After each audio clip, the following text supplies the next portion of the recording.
Lundi 12 février, Laura Sme et David Hallyday annonçaient, par le biais de leurs avocats, leur décision de contester le testament de leur père.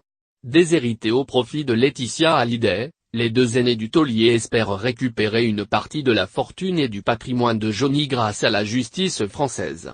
Une question se pose depuis, pourquoi Johnny Hallyday a-t-il choisi de ne rien léguer à ses deux premiers enfants?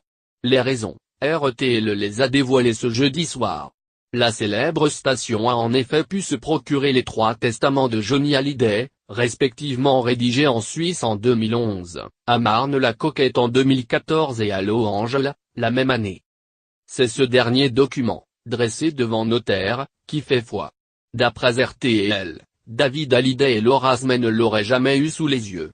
Sur ces 4 pages rédigées en anglais, Johnny Hallyday indique que ses aînés ont déjà reçu leur dû par le passé. Le rocker estimait donc avoir mis ses 2 premiers enfants à l'abri du besoin de son vivant. Que leur a-t-il donné? RTL a eu accès à plusieurs documents démontrant des apports financiers importants.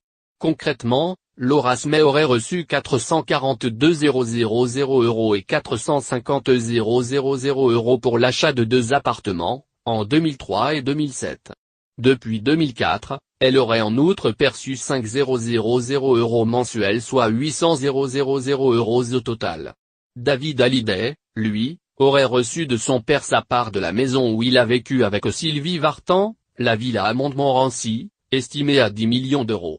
Estimant avoir déjà été très généreux avec ses 2 aînés, Johnny Hallyday a choisi de céder le reste de sa fortune et de son patrimoine à sa femme et surtout à ses 2 autres filles, Jade et Joy.